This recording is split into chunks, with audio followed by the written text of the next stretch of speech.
tened en cuenta que los vídeos son de 10 minutos en 10 minutos, ¿vale? O sea que va a haber cortes ahí continuos a los vídeos, porque es lo que me da el programa, y si alguien quiere la versión premium, pues que me la pague y hacemos vídeos más largos. Hacéis ahí una campaña de recogida de fondos, de crowdfunding, y además de para mascarillas y diverso material que necesitamos ahora con el tema del coronavirus, pues también para que vuestro profesor de geografía pueda hacer los vídeos algo más extensos y sin estos cortes abruptos que vamos a ir viendo. Bueno, las preguntas que nos van haciendo en la práctica, simplemente lo que he hecho es sacarlas de los exámenes donde han salido. Pues si veis, las dos primeras preguntas son muy facilillas porque son solo saber los colores, dónde está la gran propiedad o la pequeña propiedad agraria. Y básicamente decir las provincias. O sea que 2 puntacos de los 4 que vale la práctica los sacamos nada más sabiendo las provincias de España. Que por cierto, y lo que voy viendo ahí en los exámenes, pues todavía falta gente por sabérsela, sobre todo algunas de las provincias. No hay manera, de esa forma no, o sea que hay que saberse las provincias y alguna actividad estos días también os pondré de eso. La primera pregunta nos dice: ¿en qué provincias la gran propiedad, básicamente los latifundios, suponen más del 50% del total de la propiedad agraria?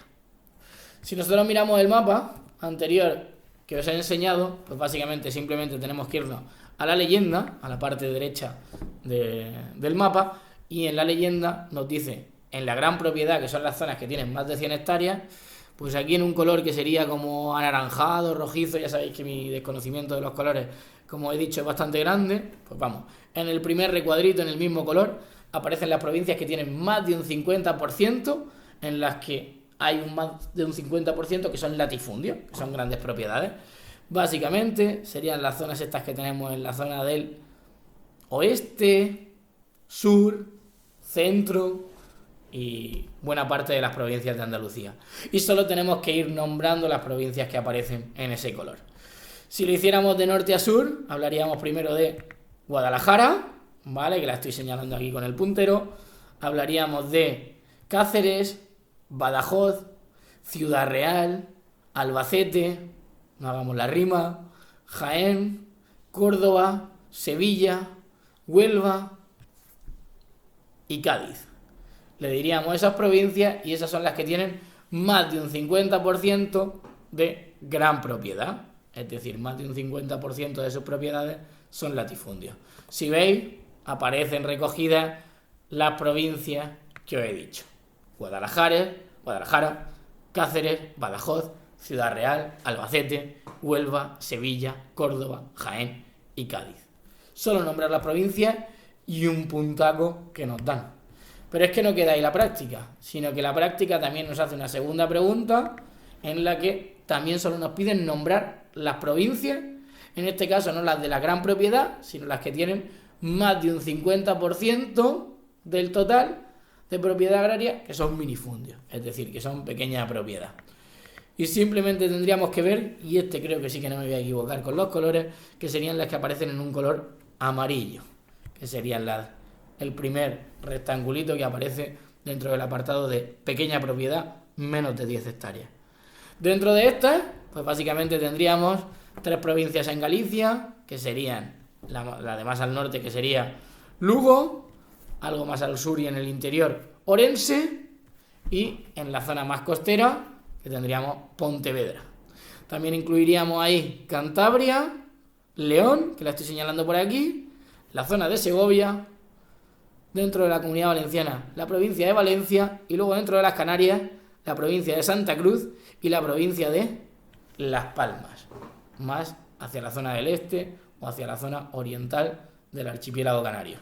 Bueno, ahora últimamente con las últimas noticias, como no vamos a poder salir durante un tiempo de España, pues básicamente son las provincias que nos toca aprendernos, aunque sea por motivos no tan deseados.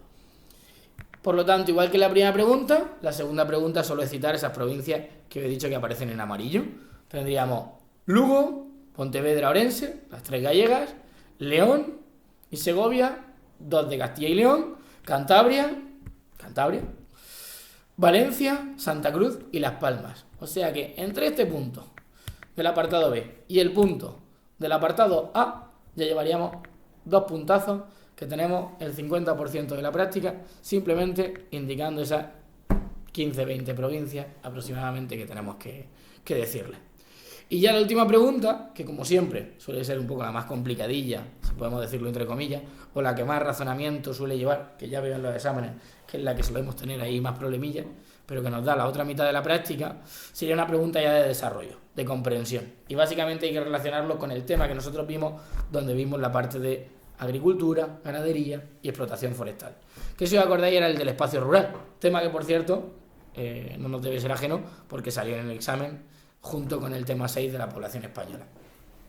Y básicamente, si os acordáis, uno de los apartados que trataba el tema, que era el primer apartado que se nombraba, era el de los condicionantes o factores de las actividades agrarias. Y qué casualidad, aquí nos preguntan por ello.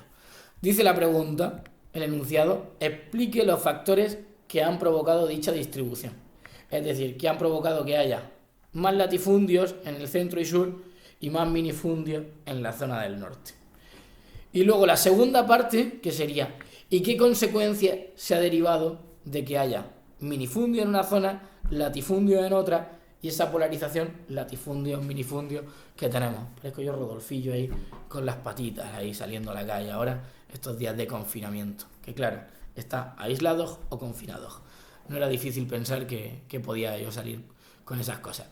En primer lugar, están los factores, ¿vale? Esto tendría como dos partes. Y prácticamente sería un punto cada parte dentro del apartado C. Por un lado estarían los factores que han provocado dicha distribución, que si os acordáis, como he dicho, es el primer punto. Por lo tanto, os indico ahí que está el punto 1 del tema 8 y básicamente lo que hay que hacer es copiarlo.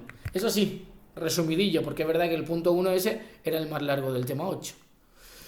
Tened en cuenta que no daría espacio y sobre todo tiempo para desarrollarlo todo, o sea que tenemos que resumirlo mucho y centrarnos en lo que realmente es más importante. Pero nos están pidiendo ese punto, nada nuevo bajo el sol. Si os acordáis, había condicionantes de dos tipos, que espero que alguno o alguna se acuerde ya que eran los dos tipos de condicionantes que prácticamente están en todos los temas y también en las actividades agrarias. Hablábamos de condicionantes físicos y también de condicionantes humanos. Los físicos, que eran 4: clima, relieve, vegetación, y si os acordáis también, además de clima, relieve y vegetación, que también teníamos los suelos o los tipos de rocas que había. Yo realmente los condicionantes físicos, como son menos importantes para la división en latifundio y minifundio, solo los nombraría, no los explicaría como hacemos en el tema. Y me centraría sobre todo en los condicionantes humanos, es decir, primero la evolución histórica y luego los condicionantes sociales y económicos, centrándome sobre todo en explicar lo que pasó con los romanos, con los musulmanes y sobre todo la importancia de la repoblación. Acordaros, en el norte genera minifundio, en el sur y centro genera sobre todo latifundio. Y luego la parte de los condicionantes sociales y económicos, explicando las desamortizaciones, sobre todo un poquillo con la propiedad de la tierra, la explotación y la tenencia de la tierra, la mecanización y la entrada de España en la antigua Comunidad Económica Europea o Unión Europea, y sobre todo la adopción de la política agraria comunitaria. Pero básicamente solo el punto 1. Lo podéis coger del tema y, si lo veis, por ejemplo, yo os lo he resumido en las prácticas que he hecho en el apartado C de la práctica 1, ¿vale? Que estaría ahí. E incluso os he hecho yo el resumen con respecto a la parte que salía en el tema para que no se hiciera muy largo. Y hay una segunda parte de la pregunta, que es la que nos daría el otro punto, que es las consecuencias. Los factores serían las causas que han provocado que haya esos latifundios y minifundios, y luego estarían las consecuencias. Es decir, ¿a qué ha dado lugar que exista esa división de latifundio y minifundio? Básicamente, os dije que tanto el latifundio como el minifundio, cada uno de ellos tenían sus problemas. Sobre todo porque lo que hacía falta era una propiedad mediana. ¿Qué pasa? Por un lado, como indico aquí, el latifundio al final lo que genera son cultivos extensivos que tienen bajo rendimiento, en los que hay unos pocos que tienen muchas tierras, pero una mayoría que básicamente son los jornaleros y que se encuentran a merced del trabajo que existe en cada una de las épocas, con muchos paros estacionales. Pero es que luego está la otra cara de la moneda, que los minifundios económicamente tampoco son productivos, porque si al final tenemos una pequeña extensión de tierra, no podemos invertir mucho en esa extensión de tierra y al final no estamos generando mucha productividad. ¿Qué consecuencias ha tenido todo eso? Pues los problemas que sabemos que se han dado en el campo español. Básicamente, la gente ha tenido que salir del campo a la ciudad, nuestro famoso éxodo rural, sobre todo en los años 60,